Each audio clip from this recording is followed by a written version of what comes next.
Good evening. This is YouTube News Time. Tonight, we bring you a breaking story, an urgent and important update you need to hear.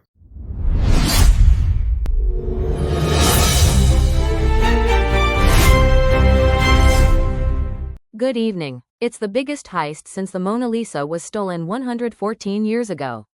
Priceless jewels taken from the world's most famous museum, the Louvre, all in broad daylight. Gone in just 7 minutes. So, how did they do it?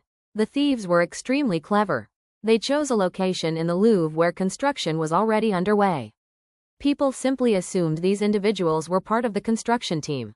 There's one major red flag though. This happened on a Sunday, when construction work rarely takes place in France. The criminals walked right up to a window with a forklift, positioned a ladder, and in just 4 to 7 minutes, they were gone. They had a scooter waiting for their getaway, perfect for navigating through Parisian traffic. And just like that, the heist was complete. This is incredibly embarrassing for the museum. Right now, at least 60 investigators in Paris are working on this case, and there's enormous pressure on police to solve it. The jewelry that's been taken is irreplaceable. Some pieces belong to the late Queen of France. Others date back to Napoleon and his empress. Which raises the obvious question, why weren't they better protected? Art crime experts say we're seeing a disturbing shift in how these thefts play out. In the past, stolen art would surface days or weeks later with ransom demands or reward requests. Someone would call saying, "I know where these are, what's the reward?" or "Pay me £1 million and I'll return them." But nowadays, criminal gangs are operating differently. They're immediately breaking up the pieces they steal. We saw this at the Blenheim Palace theft in the UK, where thieves stole the famous golden toilet. They were breaking it up as they left the palace, melting it down, never to be seen again. The fear now is that these Louvre pieces might already be gone or being broken up as we speak. The French president has vowed that those responsible will be caught and the jewels will be returned. But the reality may be grim.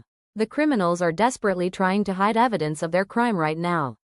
And they're not doing that by burying the jewels or hiding them under a bed. They're breaking them up, dispersing them, and cashing out on what they've stolen. This is purely about money.